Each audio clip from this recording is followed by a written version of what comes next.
Hello everyone. In this week's breakdown, we're going to spend a lot of time going over your informative speech round one, or your first go at your informative speech.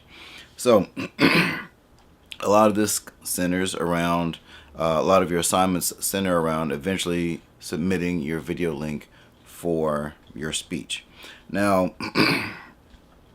the reason why this is here at the bottom is because the things at the top, you should go through those things first before you do your video and submit the link.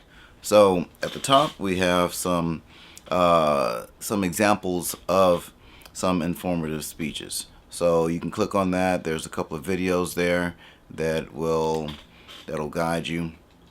So, and it has some other helpful tips and some things on visual aids. Now, that's kind of like giving an overview of, hey, you should strive for this. But let's break it down piece by piece. So, first thing is your visual aid. So your visual aid, that's basically the slides that you create for your speech. Now, when you submit for this assignment, you don't have to do your speech. All you have to do is just submit the slides that you're going to use for your speech. The reason for that is so that I can critique your visual aids strictly on their own merit, not how many words you said or how long your speech was or anything like that. Okay, so in order to do this, you go to Canva and you can go to one of your projects, and it's a lot easier than, say, doing uploading your speech with the present and record and all that kind of stuff. For this, it's a little bit easier. Just go to share, and there's going to be a tab for copy link. Now, something to always be aware of is that you want it on where it says anyone with the link. Okay, so if it's for the only you can access it, then I can't see it. I can't give you a grade for it. So please have the anyone with the link. So you can have it edit, not edit, comment, whatever. But anyone with the link, that's the most important thing that you need to have activated. And then you just press copy link. So when it's time to submit your assignment, you can go to the visual aid round one and you can submit that link that was copied into your assignment. So for the speech outline, this is similar to the introduction portion that you did before.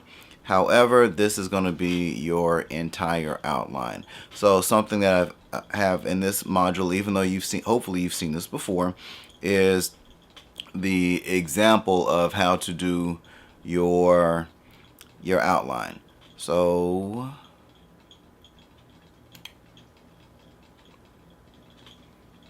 you've seen this before, but if you haven't, here it is. So this is a good breakdown of what each portion of the speech should have, and some explanations of different portions and transitions and all that kind of stuff.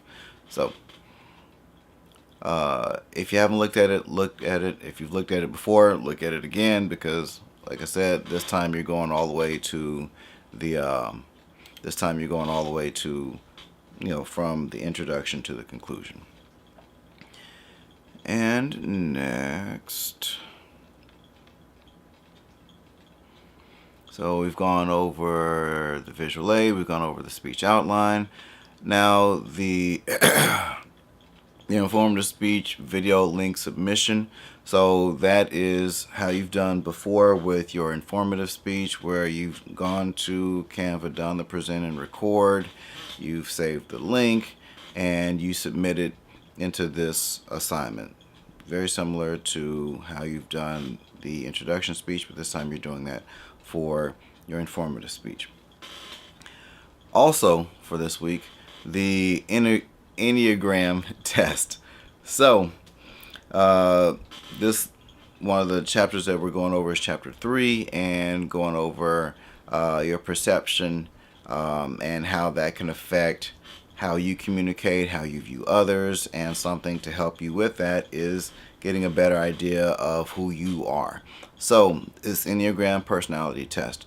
So some things that may make this a little difficult for you is the link to the actual test. So it's here, but don't get confused by all of this, okay? If you can click right here and that'll take you to the test. So there's other ways to get to it, but I think this is the easiest way is just to click up here. Once you're there, you'll have this link and you can see where it says start personality test.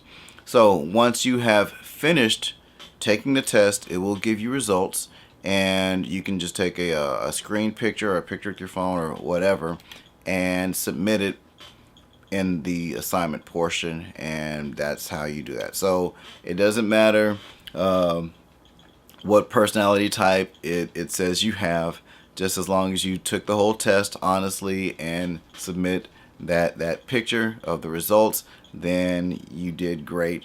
Mission accomplished. Okay, so that's going to be it for this week. Oh, something I wanted to add about the round 1, and I want to make this very clear.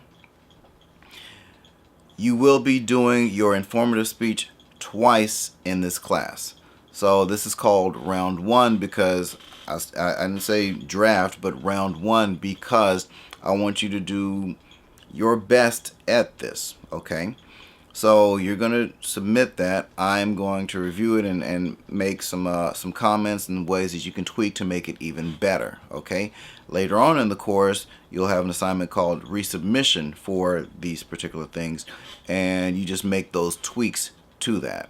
So don't think that, okay, well, I get to do it twice, so I'm not really going to give it my all. I'm still going to be grading you. Okay, so you do, like I said, do your best, but you will get another opportunity at this. So I figure it's easier to tweak something that you've already done than, say, try to cram in a whole other speech assignment and then you're starting from square one all over again. So anyway, just wanted to make that very clear. So if you see something, well, when you see something later on in the course that says resubmission informative speech, you understand that, okay, this is basically a better version of what I've already done. So anyway, just want to make sure that you understand that, so I don't want any confusion about, okay, what's submission, what's round 1. And yes, you got to do round 1 before you do the resubmission. Don't think that you can just turn in one assignment and it covers both of them. It does not. So anyway, just wanted to make sure we were clear on that. And that's going to be it for this video. Hope you guys are doing well. Take care.